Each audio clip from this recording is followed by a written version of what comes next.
முன்னோர்கள் ஆராய்ச்சி செய்து இந்த உலகத்துல இந்த பிரபஞ்சத்திலிருந்து எடுத்த கர்மவினை தீர்க்கக்கூடிய மூல மந்திரம். நீங்க கோவில்ல போய் விளக்கேத்துறதா இருந்தா இந்த மந்திரத்தை ஒரு முறை சொல்லுங்க.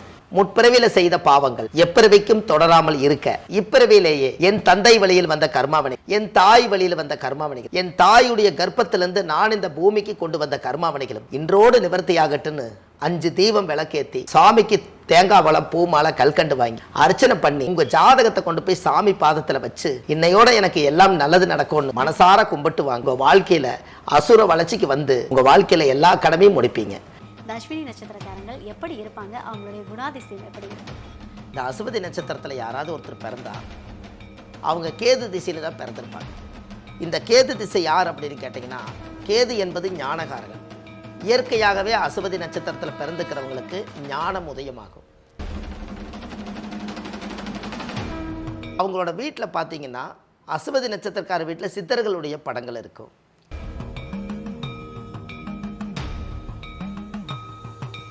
அப்போ தெய்வத்தினுடைய சப்போர்ட்டு அனுகிரகம் எல்லாமே அசுபதி நட்சத்திரக்காரர்களுக்கு உண்டு.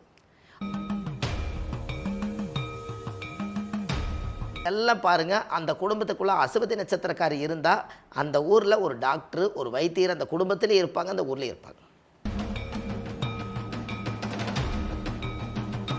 அதே போல் அவங்கள கௌரவமாகவே வச்சுருக்கணும். ஏன் அப்படின்னு கேட்டிங்கன்னா, மேச ராசியில் தான் சூரியன் உச்சம், சூரியன் தான் கௌரவம். அவங்கள தாழ்த்தி பேசுனீங்கன்னா பிடிக்கவே பிடிக்காது. ஜோதிட நேயர்கள் அனைவருக்குமே அன்பான வணக்கம். நான் ரவினா. இன்றைய நேர்காணலில் நம்மோடு இணைந்திருக்கக்கூடிய சிறப்பு விருந்தினர் பாரம்பரிய திருவள்ளுவர் குலவம்சம் பிரசன்ன ஜோதிட ஞானி டாக்டர் சுப மாரிமுத்து அவர்கள் நம்மோடு இணைந்திருக்கிறார். அவரிடம் கேட்பதற்கு நிறைய விஷயங்கள் இருக்குது. வாங்க அவங்க கூட சேர்ந்து நிறைய விஷயங்களை கேட்டு தெரிஞ்சுக்கலாம். ஐயா வணக்கம். வணக்கங்கம்மா. வணக்கம். அனைவருக்கும் வணக்கம். பாரம்பரிய திருவள்ளுவர் குலவம்சம் பிரசன்ன ஜோதிடர் சுப மாரிமுத்து திருப்பூர்லேருந்து இந்த பதிவு உங்களுக்காக. சரி, இப்போது இன்றைக்கி இருக்க காலகட்டத்தில் எல்லாருமே நட்சத்திரம், ராசி இதை வச்சு நிறைய விஷயங்கள் சொல்லியிருக்காங்க. ஏன்னா மனிதர்கள் சந்திக்கக்கூடிய பிரச்சனைகள் அவ்வளவு இருக்குது அப்படின்னு சொன்னால் அதுக்கு மாற்று கருத்தே கிடையாது. பிறந்ததுலேருந்து வளர்ந்து அவங்களுடைய கடைசி காலம் வரைக்கும் நட்சத்திரம், ஜாதகம் இதை வச்சு தான் அவங்களுடைய வாழ்க்கையே தொடர்ந்து ரன் ஆகிக்கிட்டு இருக்குது. ஒவ்வொரு நட்சத்திர நேயர்களுக்குமே நீங்கள் நிறைய பலன்கள் கொடுக்க போகிறீங்க. ஸோ இதில் முதல்ல இருக்கக்கூடிய நட்சத்திரம் யார் அப்படின்னு பார்த்தீங்கன்னா அஸ்வினி நட்சத்திரக்காரங்க. இந்த அஸ்வினி நட்சத்திரக்காரங்களுக்கு நீங்கள் பலன் சொல்கிறதுக்கு முன்னாடி இந்த அஸ்வினி நட்சத்திரக்காரங்கள் எப்படி இருப்பாங்க, அவங்களுடைய குணாதிசயம் எப்படி இருக்கும்? சரி, ரொம்ப சந்தோஷம். அதாவது அம்மா அற்புதமான ஒரு கேள்வி கேட்டாங்க. பாருங்கள், இந்த உலகத்தில் நட்சத்திரம் கோடிக்கணக்கான நட்சத்திரம் இருக்குது.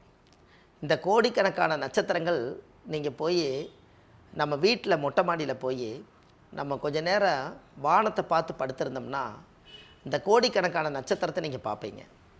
இந்த கோடிக்கணக்கான நட்சத்திரத்தை நீங்கள் பார்க்கும்போது அதில் 27 நட்சத்திரத்தை அந்த காலத்தில் சித்தர்களும் முனிவர்களும் ரிஷிமார்களும் யோகிகளும் மகான்களும் அகோரிகளும் பெரிய பெரிய ஞானிகள் எல்லாம் இந்த வான சாஸ்திரத்தை பார்த்து இந்த 27 நட்சத்திரத்தை மட்டும் தேர்ந்தெடுத்திருக்காங்க. இந்த 27 நட்சத்திரத்தில் முதல் நட்சத்திரம் அசுபனி நட்சத்திரம். இந்த அசுபதி நட்சத்திரங்கிறது யார்? இந்த உலகத்தில் பாருங்கள், அசுபதி நட்சத்திரத்தில் ஒருத்தர் பிறந்திருக்கிறாங்க அப்படின்னு சொன்னால் அது ஏன் முதல் நட்சத்திரத்தை அசுபனியாக எடுத்தாங்க? நீங்கள் இன்றைக்கும் பாருங்கள், ஒரு ஆச்சரியமான ஒரு விஷயத்த சொல்கிறேன். இந்த அசுபதி நட்சத்திரத்தில் யாராவது ஒருத்தர் பிறந்தா அவங்க கேது திசையில் தான் பிறந்திருப்பாங்க. இந்த கேது திசையில் தான் அவங்க பிறக்கணும். இந்த கேது திசை யார் அப்படின்னு கேட்டிங்கன்னா, கேது என்பது ஞானகாரகன். இயற்கையாகவே அசுபதி நட்சத்திரத்தில் பிறந்துக்கிறவங்களுக்கு ஞானம் உதயமாகும். அவங்களுக்கு அந்த கேதுங்கிறது ஒரு பெரிய ஞானியுமா, அதனால் ஞான உதயமாகும். அப்போ இந்த ஞானம் எங்கிருந்து வருது அப்படின்னு கேட்டிங்கன்னா, அவங்களுக்கு மட்டும் அமோனிசிய பவர். அமோனிசிய பவர்னு என்ன அப்படின்னா, கடவுள்கிட்டேருந்து பிரபஞ்சத்திலேருந்து கிடைக்க வேண்டிய சக்தியை அவங்கக்கிட்ட கரெக்டாக கடவுளுக்கு இவங்களுக்கு டைரக்ட் டீலிங் உண்டு. அதனால தான் கேது என்பது ஞானகாரகன், கேது என்பது மோட்சகாரகன். இந்த ரெண்டுமே ஞானமும் மோட்சமும் கேதுவோட கண்ட்ரோலில் போயிடுச்சு. அதனால தான் முதல் திசை அந்த காலத்தில் ஞானிகள் எல்லாம் முறையாக இந்த கேது திசையில் தான் ஆதி காலத்தில் பிறந்திருக்காங்க. அதனால தான் சித்தர்கள் ஆனாங்க. சித்தர்கள் ஆகிறதுக்கு என்ன ஐதீகம்னா, ஆன்மீகத்தை கடைப்பிடிச்சி இந்த உலக மக்கள் நலனுக்காக ஏதாவது ஒரு நல்ல விஷயத்தை செய்யணுங்கிறதுக்காகத்தான் இந்த ஆன்மீக நட்சத்திரத்திலேயே முதல் நட்சத்திரம் அசுபனி. இந்த அசுபனி நட்சத்திரம் அசுத்தாமன் பிறந்த நட்சத்திரம். இந்த அசுத்தாமன் பிறந்த நட்சத்திரங்கிறது உங்கள் வாழ்க்கையில் எங்கே இருக்குது அப்படின்னு கேட்டிங்கன்னா, ஜாதகத்தில் அந்த வீட்டில் பாருங்கள் மேச ராசியில் தான் பிறந்திருப்பாங்க. முதல்ல இவங்களோட வீடு பார்த்திங்கன்னா எப்படி இருக்குன்னா, அசுவதி நட்சத்திரம் மேசராசிக்கார் வீடு பார்த்திங்கன்னா, ஒரு சராசரியாக ஒரு கிராமத்தில் வாழ்ந்தாங்கன்னா இந்த வீடு வந்து பள்ளமாக இருக்கும், இல்லை ரோட்டுக்கு பள்ளம், இல்லாட்டி வீட்டுக்கு பள்ளமாக இருக்கும். ரெண்டாவது, அவங்களோட வீட்டில் பார்த்திங்கன்னா அசுவதி நட்சத்திரக்கார வீட்டில் சித்தர்களுடைய படங்கள் இருக்கும். ரெண்டாவது, ஆன்மீகத்தினுடைய பழைய புராணங்கள், ராமாயணம், மகாபாரதம், இந்த மாதிரி பழைய நூல்கள் எல்லாம் அவங்க வீட்டில் இருக்கும். ரெண்டாவது, அசுவதி நட்சத்திரத்தில் பிறந்துக்கிறவங்க பிறக்கும்போதே கேது திசையில் அவர் பிறந்திருப்பார். அவர் பிறந்து தலையெடுத்து ஆன்மீகத்துக்குள்ளே போனதுக்கப்புறம் தான் அந்த குடும்பமே ஒரு மாற்றத்துக்கு வரும். அப்போ தெய்வத்தினுடைய சப்போர்ட்டு, அனுகிரகம் எல்லாமே அசுவதி நட்சத்திரக்காரர்களுக்கு உண்டு. அவங்ககிட்ட பாருங்கள், அசுவதினா கேது, கேதுன்னா விநாயகர், விநாயகருடைய வாகனம் வந்து யானை, யானையோட பலம் யானைக்கே தெரியாதான் அப்படின்னா பாருங்கள். ஓகே, என்னங்கம்மா? Okay sir. யானையோட பலம் யானைக்கே தெரியாதுங்களா? ஏன் அப்படின்னு கேட்டிங்கன்னா, யானை வந்து நம்மளை விட பெரிய உருவம் இல்லைங்களா? ஆனால் அந்த பெரிய உருவம், ஆனால் ஆனைக்காரு வளர்த்துறவர் பார்த்தீங்கன்னா சின்னதாக ஒரு குச்சி வச்சுட்டு அந்த ஆனை பக்கத்தில் நிற்கிறாரு. அத்தச்சோடு யானை அந்த குச்சிக்கு சத்தியத்து கட்டுப்பட்டு அந்த யானை அந்த குச்சியை நீட்டினா அது உட்காருது, எந்திரிக்குது. அப்போ அவ்வளோ பெரிய சத்தியத்து கட்டுப்பட்டுருக்குதுன்னா அதனால தான் அசுவதி நட்சத்திரக்காரு சத்திய வாக்கு கொடுத்தா காப்பாற்றுவாங்களாம். அதனால தான் அந்த யானை வந்து சத்தியத்துக்கு அந்த குச்சி வந்து குழிக்குள்ளே இறக்கி விட்ருவாங்களா. யானையோட வரலாறு தெரியும் இல்லைங்களா? யானையை வந்து நம்ம மனிதர்கள் சொன்னபடி கேட்கணும் அப்படின்னா ஃபஸ்ட்டு ஒரு பெரிய குழிக்குள்ளே வந்து யானை இறக்கி விட்ருவாங்களாம். யானை இறக்கி விட்டு இந்த நான் சொல்கிறதெல்லாம் நீ செய்யணும்னு சொல்லி இந்த குச்சிக்கட்டை வந்து சத்திய வாக்கு வாங்குவாங்களாம். அதனால் அந்த குச்சிக்கட்டை வந்து அந்த யானை வந்து கடவுள்கிட்ட நமஸ்காரம் பண்ணி அந்த குச்சிக்கு சத்தியம் பண்ணி கொடுத்தாச்சுன்னா அந்த குச்சி என்ன சொல்லுதோ அது அப்படியே யானை கேட்குமா. அதனால தான் அந்த குச்சி கட்டுப்பட்டு அந்த யானை நிற்கிறதுக்கு காரணம். ஒரு தடி போட்டால் தாண்டாது. அதுபோல் அசுவதி நட்சத்திரக்காரு சத்தியத்துக்கு கட்டுப்பட்டவங்க, அவ்வளவு சீக்கிரமாக வாக்கு கொடுத்தா காப்பாற்றிடுவாங்க. அவ்வளவு சீக்கிரம் சத்தியத்தை வந்து என்றைக்குமே கொடுத்தது காப்பாற்றுவாங்க, சத்தியத்தை காப்பாற்றாமல் இருக்க மாட்டாங்க. அதுபோல் தான் இந்த விநாயகருடைய வாகனம். இப்போ இந்த அசுவதி நட்சத்திரத்தில் யாராவது பிறந்தா இருக்கிறதுலையே மருத்துவ நட்சத்திரம் எதுன்னு கேட்டிங்கன்னா அசுவனி தான். அசுவதி நட்சத்திரக்காரு கையில் மருந்து வாங்கி சாப்பிட்டா குணமாயிருமாங்க. ஏன்னா கேது என்பது மருத்துவம், அந்த கேதுங்கிறது ஞானகாரகன். அந்த காலத்தில் வந்து அசுவதி நட்சத்திரம் வந்து முதல் மருத்துவமாக வச்சுருக்காங்க. பாருங்கள், அசுவதி நட்சத்திரம் மேசராசி, அதோட வீடு வந்து மேசத்தில் சூரியனோட வீடு. சூரியன் என்பது வைத்தியம், அசுவனி என்பது மருத்துவம். இது எல்லாம் கலந்து மேசராசியில் இருக்கிறனால முதல் நட்சத்திரக்காரு அசுவதி நட்சத்திரத்தில் பெரும்பாலும் பாருங்கள் அதிகமாக டாக்டர் நிறைய பேர் இருப்பாங்க, கிராமங்களில் வந்து வைத்தியர் இருப்பாங்க. இவங்கெல்லாம் பாருங்கள் அந்த குடும்பத்துக்குள்ளே அசுவதி நட்சத்திரக்காரி இருந்தால் அந்த ஊரில் ஒரு டாக்டர், ஒரு வைத்தியர் அந்த குடும்பத்திலே இருப்பாங்க, அந்த ஊர்லேயும் இருப்பாங்க. எப்போவுமே அசுவதி நட்சத்திரக்கார் வீட்டுக்கு பக்கத்தில் பாருங்கள் வைத்தியர் இருப்பார். அதே போல் பாருங்கள் ஆஸ்பத்திரி பக்கத்தில் இருக்கும். அதே போல் அங்கே சூரியன் உச்சமாக இருக்கிறனால அரசாங்க பதவி உள்ளவங்க அங்கே பக்கத்தில் இருப்பாங்க. அசுவதி நட்சத்திரம் மேசராசி முதல் வீடு செவ்வாயாக இருக்கிறனால அவங்க வீடு முதல் வீடாக இருக்கும், அந்த ஊரினுடைய எல்லையாக இருக்கும். எடுத்தோடனே முதல்ல அவங்க வீட்டில் தான் போய் கேட்பாங்க. அங்கே சூரியன் உச்சமாக இருக்கிறனால அரசாங்க அதிகாரிகள் எல்லாரும் அதை சுற்றி வாழ்ந்துட்டு இருப்பாங்க. அப்போ செவ்வாய் என்பது மருத்துவம், அதனால் நரசு குடியிருப்பாங்க. இப்படி எல்லாம் வந்து ஆதி காலத்தில் இந்த நட்சத்திரம் வாசம் எங்கே வாழுதோ அதை சுற்றி இந்த மனிதர்களுடைய அந்த சுவாசமும் அதில் இருக்குது. அப்போ இந்த அசுவதி நட்சத்திரத்துக்கு எவ்வளோ பெரிய பலன்கள் வருதுன்னு பாருங்கள். இதெல்லாம் அவருடைய ஒரிஜினல் கேரக்டர். கோபம் வராது, வந்தால் தாங்காது. ஏன் அப்படி? செவ்வாயின்னா தைரியம், அவங்ககிட்ட இருக்கிற தைரியம் மட்டும் யாருக்கிட்டையுமே இருக்காது. ஆனை வந்து சத்தியத்துக்கு கட்டுப்பட்டு அதுக்கு நம்ம ஏதோ தஞ்சமாக இருக்குது நம்ம நினைக்கிறோம். அதே யானை மதம் பிடிச்சதுன்னா ஒரு ஊரவே அழிச்சு போடும். அவ்வளவு கோபம் யானைக்கு வருது இல்லையா? அவ்வளவு கோபம் மேசராசிக்கிட்ட இருக்குது அசுவதி நட்சத்திரக்காட்டு. ஆனால் தன்னடக்கத்தோடு அவங்க வந்து எப்படியாவது நம்ம நல்லா இருப்போன்னு சொல்லி அவங்க அந்த பொறுமையாகவே இருப்பாங்க. அப்போ இந்த அசுவதி என்றைக்குமே உள்வாங்கக்கூடிய பவர் உண்டு. ஏன் அப்படின்னா கேது திசையில் தான் அவர் பிறந்திருப்பாங்க. இந்த கேது திசையில் பிறந்துக்குன்னா கேது என்பது ரிவேர்ஸு. அப்போ இது வந்து உள்வாங்கக்கூடிய சக்தி வந்து அவங்களுக்கு அதிகமாக இருக்கும். அப்போ எல்லாத்தையுமே உள்வாங்கி வச்சுருவாங்க. எல்லாமே மனசுக்குள்ளே போட்டு அடக்கி வச்சு ஒரு நாள் இந்த மனசுலேருந்து ஒரு நாள் கோபம் வெடிக்கும் இல்லையா? அதுதான் மதம் பிடிக்கிறது. அதனால தான் மேசராசிக்காரர்களுக்கு கோபம் வராது, வந்தால் தாங்காது. அதே போல் அவங்கள கௌரவமாகவே வச்சுருக்கணும். ஏன் அப்படின்னு கேட்டிங்கன்னா மேசராசியில் தான் சூரியன் உச்சம், சூரியன்னா கௌரவம். அவங்கள தாழ்த்தி பேசுனீங்கன்னா பிடிக்கவே பிடிக்காது. அவங்கள வந்து தன்னடக்கத்தோடு உங்களை போல் வாழ்கிறதுக்கு ஊருக்குள்ளே யாரும் இல்லைன்னு சொன்னீங்கன்னா அங்கேயே உங்களுக்கு ஒரு மாலை வாங்கி போட்டுருவாங்க. அந்த மாதிரி அவங்க புகழுக்கும் பேருக்கும் மாலைக்கு மரியாதைக்கு கட்டுப்பட்டு வாழ்வாங்க. இது எல்லாமே அசுவதி நட்சத்திரம் தான் பாருங்களேன். அப்போது இந்த நட்சத்திரத்தில் ஒருத்தர் பிறந்தா பாருங்கள், இவர் வந்து 5 வயசில் 1 வருடத்தில் அறியா பருவத்தில் கொஞ்சி வர நேரத்தில் விளையாட்டாக இருந்திருப்பாங்க. இந்த 5 வயசுங்கும் போது அம்மா செல்லம், 10 வயசு வரும்போது அவங்களுடைய பக்குவ நிலைக்கு அவங்க வந்துடுவாங்க. இந்த 10 வயசுக்கு மேலே 15 வயசு 16 வயசு ஆகும்போது அவங்களுக்கு இந்த கல்வி காலங்கள் அவங்களுக்கு அதிகமாக இருந்திருக்கும். ஒரு 20 வயசு வரைக்கும் பார்த்திங்கன்னா அப்பா அம்மாவுடைய பேச்சு கட்டுப்பட்டே போகும். இந்த அசுவதி நட்சத்திரம் எது சொன்னாலும் சரிங்கம்மா சரிப்பான்னு கேட்பாங்க. 20 வயசுக்கு மேலே இவர் சொல்கிறது அவர் கேட்குற மாதிரி ஆயிரும். ஏன் அப்படின்னு கேட்டிங்கன்னா எல்லாமே அந்த அசுவதி நட்சத்திரம் காட்டுக்கிட்ட பல திறமைகள் இருக்குது. அங்கே அப்பாவும் உச்சமாகிறாரு. இந்த குழந்தை பிறந்ததுக்கப்புறம் அப்பா பலமாயிருவார். இந்த குழந்தை பிறந்த சூரியன் உச்சம், அந்த ரூட்டில் மேசம் வந்து சூரியன் உச்சம். இப்போ இவங்கெல்லாம் வாழ்க்கையில் ஒரு பெரிய அளவுக்கு அப்பா அம்மா நல்லா வாழ்கிறதுக்கு ஒரு பெரிய அங்கீகாரத்தை உருவாக்குறதுக்கு இந்த குழந்தையே சாட்சி. அப்போ இந்த அஸ்வதி நட்சத்திரத்தில் யாராவது ஒருத்தர் பிறந்தால் 20 வயசு வரைக்கும் படிப்பு காலம் போகும் இல்லைங்களாங்கம்மா. 20 வயசு வரைக்கும் படிப்பு காலம் போகும். இந்த 20 வயசுலேருந்து அப்போ அஸ்வதி நட்சத்திரம் கேது திசையில் அவங்க பிறந்திருந்தா கேது திசையை மொத்தம் 7 வருஷம் தாங்க. ஒரு 7 வருஷத்தில் தாயுடைய கர்ப்பத்திலிருந்து தொப்புள் கொடி அறுக்கும் நேரம் ஒரு 3 வருஷம் 6 மாதம் 10 நாள் அப்படி இருக்குதுன்னா அப்போ கேது திசை 3.5 வருஷம் தான் அவங்க ஒரு தாயோட கர்ப்பத்தில். அப்போ இந்த தாயோட கர்ப்பத்தில் 3.5 வருஷத்துக்கு அப்புறம் பார்த்தீங்கன்னா அதுக்கப்புறம் சுக்கிரன் திசை 20 வருஷங்க. அப்போ 20 வருஷம் ஒரு 3.5 வருஷம் எவ்வளவுங்க, 23.5 வருஷம் ஆச்சு. இந்த 23.5 வருஷத்துக்குள்ளே இவருக்கு சுக்கிரன் திசை முதலே போயிடுது. 23.5 வயசு அவர் மெச்சூரிட்டி ஆகிற காலத்தில் சுக்கிரன் திசை போயிடுது. ஆனால் அது என்ன ஆகும் அப்படின்னு கேட்டிங்கன்னா அந்த சுக்கிரன் திசை பிறக்கும் போதே சுக்கிரன் திசை போகிறவங்களுக்கு என்ன யோகம்னா 20 வருஷம் சுக்கிரன் திசை அந்த குடும்பத்துக்கு யோகம், இவருக்கு யோகம் இல்லை.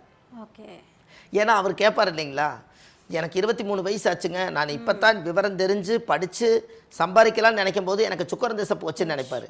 ஆனால் இவர் பிறந்ததுக்கு அப்புறம் இடம் வாங்குவாங்க, வீடு வாசல் கட்டுவாங்க, தொழில் அமைப்பாங்க, சமுதாயத்தில் பேர் புகழ சம்பாதிப்பாங்க. இந்த தெய்வ அம்சங்கள் எல்லாம் பொருந்தி கோயில் கட்டி கும்பாபிஷேகம் பண்ணி வைப்பாங்க. ஊருக்குள்ளே பெரிய மனுஷனை அப்பாவுக்கு எல்லா யோகத்தையுமே இந்த குழந்தை கொடுத்துரும். 23 வயசு வரும்போது சுக்கிரன் திசை முடிஞ்சு சூரியன் திசை வந்துடும். அப்போது 23 வயசுக்கு மேலே இவருக்கு படிப்பு காலம் முடிஞ்சிருங்களா. ஆணுக்காக இருந்தாலும் சரி பெண்ணுக்காக இருந்தாலும் படிப்பு காலம் 20லேருந்து 23 வயசுக்குள்ளே முடிஞ்சிடும். அப்போ இனி 23 வயசுக்கு மேலே சூரியன் திசை ஒரு 6 வருஷம்னா 30 வயசுக்குள்ளே கல்யாண யோகம் வந்துடும். கரெக்டுங்களாங்கம்மா. இப்போ பாருங்கள், அவருக்கு சூரியன் திசைக்கு அசுவனி நட்சத்திரத்தில் பிறந்துக்கிறவங்களுக்கெல்லாம் அந்த பார்டரில் பார்த்தீங்கன்னா சுக்கிரன் திசை கடைக்கூர்லையும் சூரியன் திசையில் தான் உங்களுக்கு கல்யாணம் நடந்திருக்கு. இது நீங்கள் ஜாதகத்தை எடுத்து இப்போ செக் பண்ணினாலும் ஆமாங்க எனக்கு கரெக்டாக 22 வயசு 23க்கு மேலே பொண்ணு பார்த்தாங்க, கல்யாணம் பண்ணேன். கரெக்டாக பார்த்தீங்கன்னா நீங்கள் சொன்ன மாதிரியே 30 வயசுக்குள்ளே எனக்கு கல்யாணம் முடிஞ்சிருச்சும்பாங்க. சில பேர்த்துக்கு திருமண தடை தோஷம் இருக்குங்க, அவங்களுக்கு எப்போவோ கல்யாணம் ஆகும். ஆனால் ஆர்டர் படி சூரியன் திசைக்குள்ளே இந்த உலகத்தில் அநேகம் பேருக்கு கல்யாணம் பண்ணி வச்சிடும் அசுவதி நட்சத்திரம். அப்போ பாருங்கள், அசுவதி நட்சத்திரத்தில் ஒருத்தர் பிறந்தால் சூரியன் திசையில் அவங்க கல்யாணம் பண்ணுறாங்க. அப்படின்னு என்னங்க, அப்பா தான் சூரியன், அப்பாவோட உயிர் கரு போய் அம்மா கர்ப்பத்தில் வச்சு தானே ஒரு குழந்தை உருவாகுது. அப்போ கரு உருவாகும் போதே கர்மா உருவாயிருமா, அப்போவே பிறக்கும் போதே விதைக்கப்பட்டது. உனக்கு அசுவதி நட்சத்திரத்தில் பிறந்தால் கேது திசை முடிஞ்சு சுக்கிரன் திசை முடிஞ்சு 3ஆம் திசை சூரியன் திசை. இந்த 3ஆம் திசை சூரியன் திசை வந்தாச்சுன்னா அவங்களுக்கு யோகம் வந்தாச்சு. அப்போ சூரியன் திசையில் ஒரு கல்யாணம் பண்ணுவார். அதுக்கு அடுத்தது சந்திரன் திசை 10 வருஷங்க. 30 10 எவ்வளவுங்க, 40 வயசு ஆச்சு. அப்போ கரெக்டாக பாருங்கள், 40 வயசுக்குள்ளே இந்த 30 வயசுக்கு மேலே கல்யாணம் பண்ணதுக்கப்புறம் கொஞ்ச நாள் கணவன் மனைவி நல்லா சந்தோஷமாக வாழ்ந்து முடிச்சுட்டு குழந்தைகள் உருவாகிடுவாங்க. அந்த குழந்தைகளுக்காகவே படிப்பு, அவங்களுடைய எதிர்கால திட்டங்கள், அவங்களுக்குன்னு நாளைக்கு வந்து ஒரு டாக்டர் படிக்க வைக்கணும், இந்த பிறந்த குழந்தைய நான் கலெக்டருக்கு படிக்க வைக்கணும், இப்படி எல்லாம் ஒரு திட்டங்கள் எல்லாம் இந்த 30 வயசுக்கு மேலே குழந்தைகள் பிறந்த உடனே 40 வயசுக்கு மேலே குழந்தைங்க மேலே எண்ணம் போயிடும். இந்த குழந்தைகளை எப்படியாவது படிக்க வைக்கிறதுக்கு நாம் இந்த உடம்பை ஒத்துழைச்சி நம்ம கணவன் மனைவி 2 பேரும் பாடுபட்டாதான் இந்த குழந்தைய காப்பாற்ற முடியுங்கிற எண்ணத்துக்கு இவங்க போயிடுவாங்க. இந்த அசுவதி நட்சத்திரம் பாருங்கள், இவங்களுக்கு வந்து ஆசையினால் கல்யாணமும் நடக்குது. 30 வயசுக்கு மேலே குழந்தைகளுக்காக வாழ்கிறாங்க. அதுக்கு மேலே 30லேருந்து 40 வயசுக்குள்ளே இவங்களுக்காக வாழ்ந்துட்டு கடைசியில் குழந்தைகளுக்காக வாழ்கிற காலமே 40 வயசுக்குள்ளே. அப்போது இப்போ நீங்கள் பார்த்தோம்னா கணக்கு பார்த்தா சந்திரன் திசை வந்து 40 வயசுக்குள்ளே வருது அப்படி தானுங்கம்மா. இந்த 40 வயசுக்குள்ளே இவங்களுக்கு என்ன எண்ணம் தோணும்னா, இத்தனை காலமாக நம்ம கஷ்டப்பட்டு வளர்ந்தோம், படித்தோம், கல்யாணம் முடித்தோம், இனிமேல் நம்ம சந்திரனை வீடு, நம்ம சமுதாயத்தில் நாம் ஒரு அட்ரஸ் மாதிரி குடியிருக்கிற மாதிரி ஒரு நல்ல வீடு கட்டிடணும், ஓகே.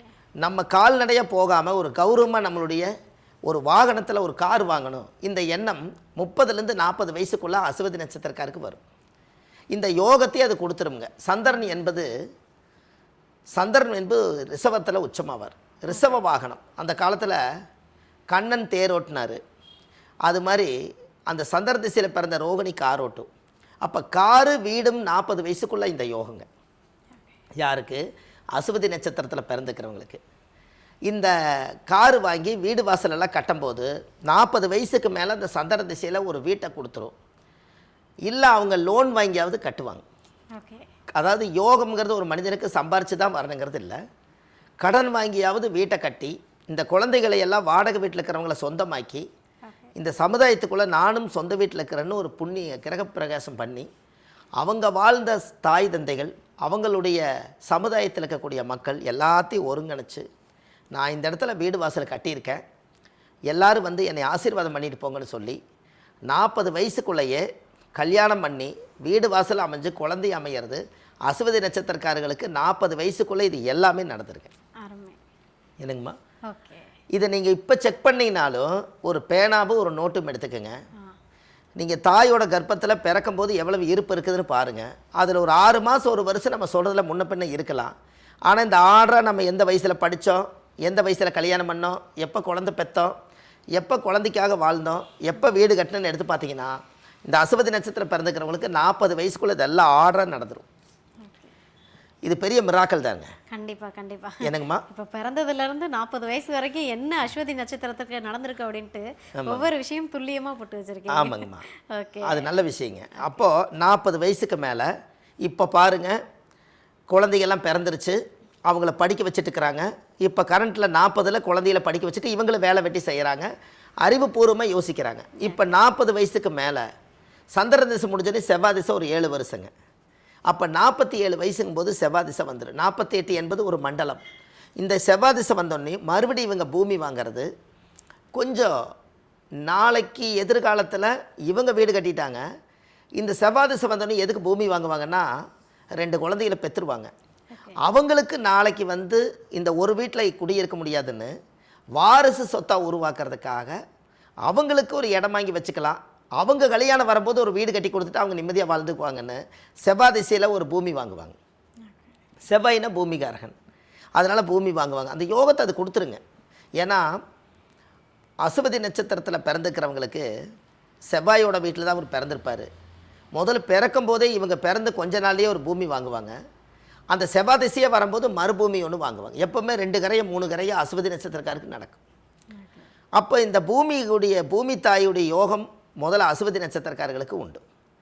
அப்போது கரெக்டாக பாருங்கள், 47 வயசுக்குள்ளே அவங்க வாழ்க்கையில் கணவன் மனைவி சந்தோஷமாக வாழ்ந்து குழந்தைகளெல்லாம் பிறந்து மறுபூமி வாங்குகிற யோகம் வந்து 47 வயசுக்கு மேலே செவ்வாய் திசைக்கு அப்புறம் ராகு திசை 18 வருஷங்க. எப்படி? நான் ராகு திசை 18 வருஷம். அப்போ 47 48 வயசு வரைக்கும் வச்சுக்கலாமுங்க. அப்போ 48 ஒரு 18 எப்படி? 48 ஒரு 18 அப்படி வரும்போது உங்களுக்கு என்ன ஆகுதுங்க? 58 கிட்டத்தட்ட 66 வயசு ஆகுது இல்லைங்களா? 66 வயசுக்குள்ளே ஆல்ரெடி அசுவதி நட்சத்திரக்காருக்கு 66 வயசுன்னா நம்மளுக்கு 60 வயசுலேயே ரிட்டையர்டு தானே. என்னங்க? 60 வயசே வந்து கவர்மெண்ட் அங்கீகாரம். 60 வயசு உழைச்சிட்டு 60 வருஷம் மீதியை அப்படியே உடம்பை பராமரிச்சுட்டு நீங்கள் இந்த பூமியில் பொண்ணாட்டம் வாழ்ந்துட்டு போயிருங்கன்னு 60 வயசு வரைக்கும் எல்லாம் ஆடி அடங்கி நம்ம வீட்டில் உட்கார்ற வயசு வந்து 60. ஆனால் அவருக்கு யோகம் பாருங்கள், 66 வயசு வரைக்கும் ராகு திசை இருக்குது. இந்த ராகு திசையில் எல்லா கடமையும் முடிச்சிருவாங்க. அசுவதி நட்சத்திரத்தில் ஆண் பிறந்தாலும் சரி பெண் பிறந்தாலும் சரி 66 வயசுக்குள்ளே அவங்க பிறந்து தலையெடுத்து பாருங்கள் எப்படியெல்லாம் படித்து கல்யாணம் பண்ணி குழந்தைகளெல்லாம் பெற்று வளர்த்தி ஆளாக்கி கடைசியாக வந்து அதுகளுக்கு பிள்ளைகளுக்கு கடமை 2 குழந்தை பிறந்தாலும் கூட 2 குழந்தைகளுக்கு அப்போ இவங்களுக்கு வயசு நீங்கள் கணக்கு போடணும் இல்லைங்களா? இவங்களுக்கு 66 வயசுன்னா 30 வயசுக்குள்ளே கல்யாணம் நடக்குதுன்னா பிள்ளைகளுக்கு 33 வயசு வந்துடும் இல்லைங்களா? அதனால் அவங்களுக்கு 30 வயசு வரும்போது இவங்களுக்கு 66. ஓகே. அதனால் கண்டிப்பாக இந்த பக்குவ நிலைக்கு வரும்போது மாப்பிள்ளை வந்து பொண்ணு கேட்பாங்க, பொண்ணு மாப்பிள்ளை கேட்பாங்க இல்லைங்களா? அப்போ 60 வயசுக்குள்ளே இவங்க பெற்ற குழந்தைங்க 2 பேர்த்துக்குமே கல்யாணம் பண்ணி கொடுத்து அந்த குழந்தைங்களுக்கு பேர்காலம் பார்த்து அதுகளுக்கு வளகாப்பு செய்து அந்த வளகாப்பு செஞ்ச குழந்தை எடுத்து இந்த அம்மா எடுத்து வளர்த்துற அளவுக்கு 66 வயசுக்குள்ளே இவ்வளோ யோகத்தை கொடுக்குதுங்க அசுவனி நட்சத்திரத்துக்கு. இது எப்படின்னு பாருங்களேன். Super super. அதாவது பிறப்பிலிருந்து இறப்பு வரை அப்படின்ற மாதிரி ஆமாங்க. அஸ்வினி நட்சத்திரக்காரங்கள் வந்து தன்னுடைய கொள்ளு பேத்தி வரைக்குமே வந்து ஆமாங்க. அந்த வாழ்க்கையை ரொம்ப அழகா வாழ்வாங்க. அழகாக வாழ்கிறதுக்கு அந்த திசை ஆர்டர் கொடுக்குதுங்க. ஆ பிறக்கும்போது கேது திசையில் பிறந்தாங்க. 1ஆம் திசை, 2ஆம் திசை சுக்கிரன் திசை, 3ஆம் திசை சூரியன் திசை, 4ஆம் திசை சந்திரன் திசை, 5ஆம் திசை செவ்வாய் திசை, 6ஆம் திசை ராகு திசை. இருக்கிறதே 9 திசை தான். கண்டிப்பா. இதில் 6ஆம் திசைக்குள்ளேயே 6ஆம் இடம் என்பது உழைப்பு அடங்கிருது. 6 என்பது உழைச்ச பலன் பின்னாடி வந்துடுது. இவங்க வாழ்க்கையில் எப்படியோ கஷ்டப்பட்டு இவங்களுக்கு 66 வயசு வரைக்கும் அப்போ இந்த கஷ்டத்தை அனுபவிச்சு தான் ஆகணும். நல்லதோ கெட்டதோ எல்லாத்தையும் இந்த உலகத்தை சுற்றி பார்த்துட்டு 60 வயசுக்குள்ளே தன்னுடைய பெண்கள் நம்மளுடைய பெத்த மக்களுக்கு கல்யாணம் பண்ணி வச்சுட்டு அவங்க நிம்மதியாக வாழக்கூடிய காலம் ராகு திசையில் தான் அவங்க வந்து வீட்டோடு உட்காருவாங்க. அவங்கள வேலைக்கே போக சொன்னாலும் ராகு திசை வந்தால் அவ்வளோதானுங்க. என்னோடய உடம்பு நல்ல ரத்தம் இருந்தது, ஒரு காலத்தை நான் உழைச்சேன், நான் பாடுபட்டேன் பாருங்க, அந்த பிள்ளைக்கு நான் வந்து இடம் வாங்கி வச்சேன், கொஞ்சம் நகை நட்டு சேர்த்தி வச்சேன், ஒரு இடம் வாங்கி வீடு கட்டி வச்சேன், இவ்வளோ தாங்க இந்த நெஞ்சு பாடுபட்டுது. இப்படியெல்லாம் ஆதி காலத்தில் முன்னோர்கள் கஷ்டத்தோட வறுமையிலையும் கூட அவ்வளவு தூரம் தன்னுடைய பிள்ளைகளுக்காக வாழக்கூடிய ஒரே நட்சத்திரம் அசுவனி. குழந்தைகளுக்காகங்க. என்ன இதில் என்னென்னா ஒரு விஷயம் என்னென்னா அசுவதி நட்சத்திரக்காருடைய குடும்பத்துக்குள்ளே கருக்கலைப்பு நிறைய நடக்கும். எப்படி கருக்கலைப்பு அப்படின்னா அசுத்தாமன் பிறந்த நட்சத்திரம், அந்த கருக்கலைப்பு நடந்தது. எல்லாருடைய வீட்லேயுமே அசுவதி நட்சத்திரக்கார வீட்டில் ஒரு கருக்கலைப்பாது வரும். அதனால் என்ன அப்படின்னு கேட்டிங்கன்னா இந்த குழந்தைகளுக்கு வந்து அந்த தோஷங்கள் வராமல் இருக்கிறதுக்காக எப்போவுமே குரு பகவானை இவங்க கையோட கும்பிடணும். குரு தான் குழந்தை, அதனால் அதை கையோட கும்பிடணும். 2வது அசுவதி நட்சத்திரத்தில் இவ்வளவு தூரம் இவங்க ட்ராவல் பண்ணி வரும்போது கடைசி காலத்தில் தெய்வ அம்சத்தோட இவங்க நிம்மதியாக வாழ்ந்து பேரு புகழெல்லாம் சம்பாரித்து கடைசியாக அந்த குழந்தைகளுக்கெல்லாம் தன் கடமையெல்லாம் முடித்து வச்சுட்டு இவங்க வாழ்க்கையில் இனிமேல் நம்மளுக்கு எல்லா பிரச்சனையும் முடிஞ்சுது, இனி நம்ம கணவன் மனைவி நம்ம வந்து அமைதியாக வாழ்ந்துட்டு குழந்தைங்க வந்து பேரம்பேத்தி கொடுத்தா நம்ம வளர்த்துவோம், இல்லைன்னா நம்ம கோயிலாக போய் புண்ணியத்தை தேடுவேன்னு சொல்லி கடைசி காலத்தில் ஆன்மீகம் தான் கை கொடுக்குங்க. என்னங்கம்மா, ஆன்மீகம் தான் கை கொடுக்கும். இந்த ஆன்மீகத்துக்காக எந்த கோயிலுக்காக இருந்தாலும் அவங்க விளக்கு போடுவாங்க, பூஜை பண்ணுவாங்க, சாமி கும்பிடுவாங்க, வீட்டை கோயிலாட்டம் வச்சுருப்பாங்க. எப்போவுமே முருகா முருகாம்பாங்க, ராமா ராமாம்பாங்க. அவங்க வீட்டில் ராமாயணம் மகாபாரதமெல்லாம் படித்த பெரியவங்கெல்லாம் இருப்பாங்க. இவங்களதெல்லாம் சேர்த்து வச்சு மொத்தமாக பார்த்திங்கன்னா அவங்களோட வாழ்க்கையில் அசுவதி நட்சத்திரத்தில் பிறந்து எந்த ஒரு பாவத்தையும் சாபத்தையும் கர்மத்தையும் சுமக்காத நட்சத்திரம் அசுவனி. ஏன்னா அதனால தான் சித்தர்கள் எல்லாம் யோசித்து அசுவனி நட்சத்திரத்தை முதல் நட்சத்திரமாக வச்சுருக்காங்க. அப்போ அதுக்கு தோஷம் இல்லையல்ல.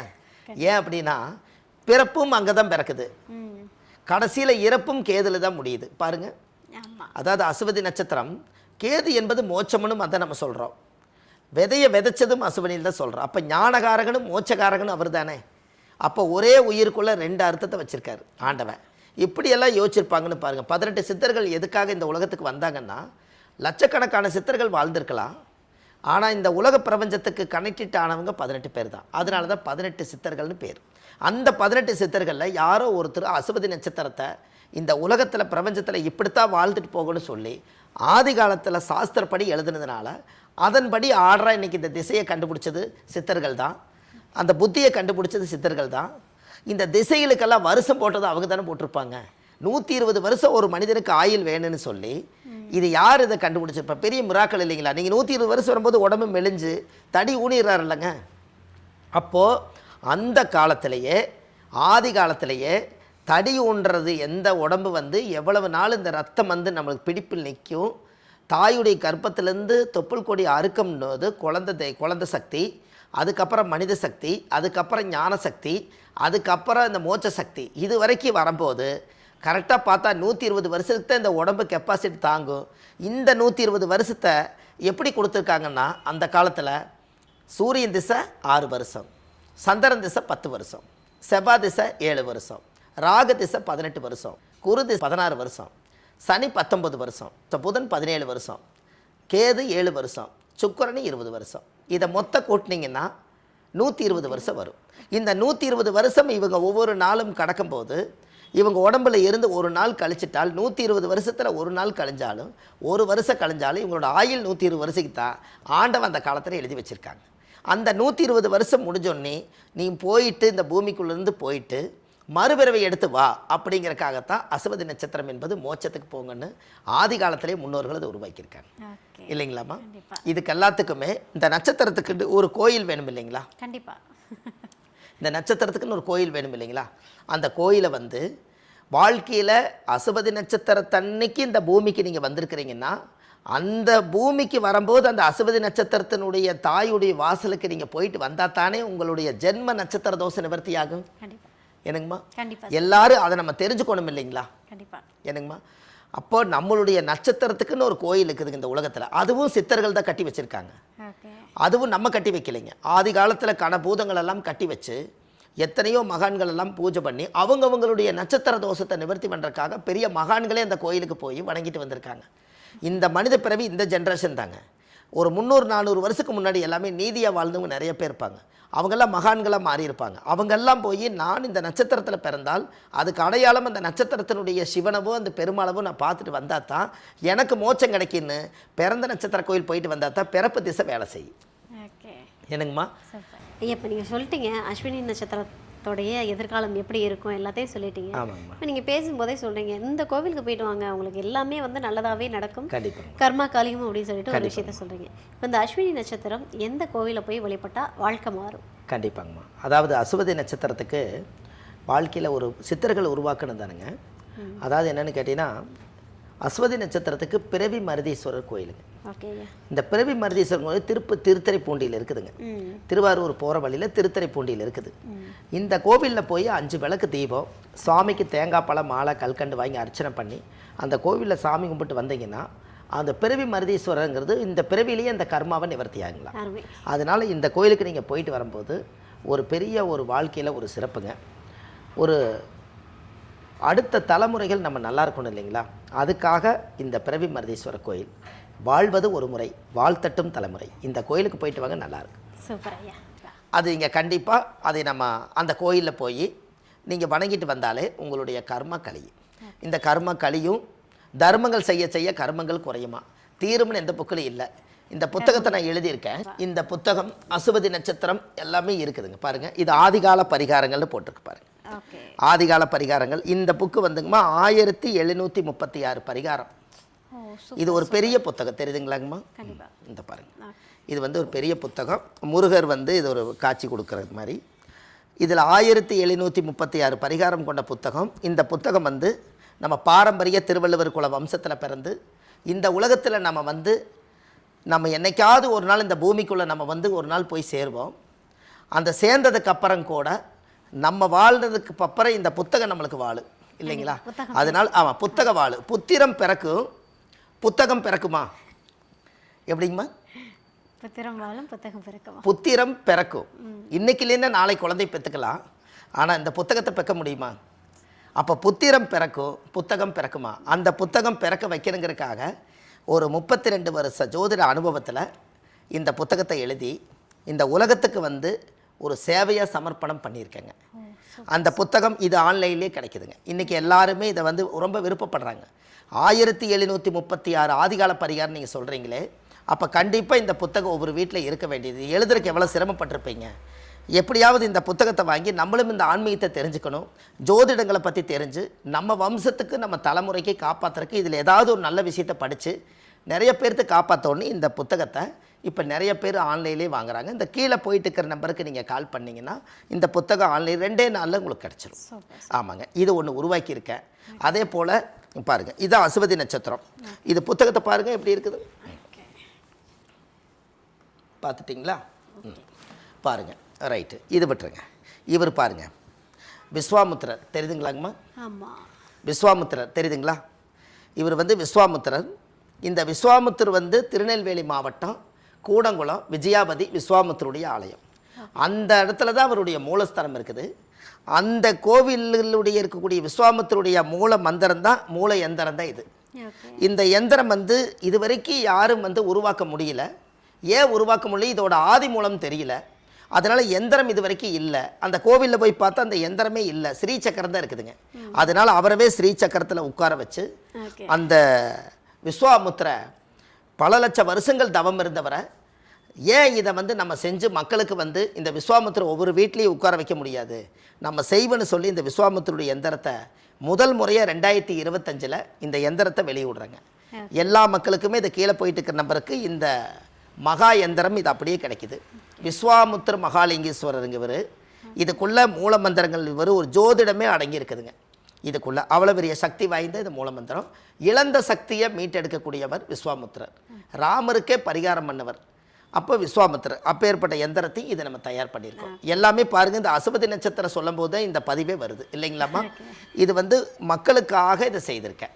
ஓகே, இதில் நிறைய விஷயங்கள் என்னங்கம்மா. பாருங்க, நல்லா இருக்கான்னு பாருங்க. தெரியுதுங்களாங்கம்மா. இது வந்து பஞ்சலோக தகடுங்க. ஓகே, இதுலயே வந்து அந்த ராசி கொடுத்துருக்கீங்க. எல்லாமே 27 நட்சத்திரம், 12 ராசி, 9 கிரகம், 60 வருஷங்கள், திதி, யோகம், கரணம், கிழமை, பஞ்சபூதம், நீர், நெருப்பு, காற்று, பூமி, ஆகாயம் எல்லாம் முடிச்சு விஸ்வாமுத்திர மகாலிங்கேஸ்வரர் அவர் ஸ்ரீசக்கரம். அதுலேயே இன்னொன்று கீழே கொடுத்துக்கிறேன் பாருங்க. விஸ்வாமுத்திரக்காகவே இந்த புத்தகத்தை எழுதும் போது ஒன்று எடுத்தேன். முற்பிறவியில் செய்த பாவங்கள் எப்பிறவிக்கும் தொடராமல் இருக்க இப்பிறவியிலேயே என் தந்தை வழியில் வந்த கர்மாவினைகளும் என் தாய் வழியில் வந்த கர்மாவினைகளும் தாயுடைய கர்ப்பத்திலிருந்து நான் இந்த பூமிக்கு கொண்டு வந்த கர்மாவினைகளும் இன்றோடு நிவர்த்தியாகட்டுன்னு மனசார விளக்கு போடுங்க. உங்களுடைய கர்மெல்லாம் குறைஞ்சு இந்த உலகத்தை நல்லா இருப்பீங்கன்னு சொல்லி வாழ்வது ஒரு முறை, வாழ்த்தட்டும் தலைமுறை. பாரம்பரிய திருவள்ளுவர் குல வம்சம், பிரசன்ன ஜோதிடர் சுப மாரிமுத்து. நன்றி, வணக்கங்கம்மா.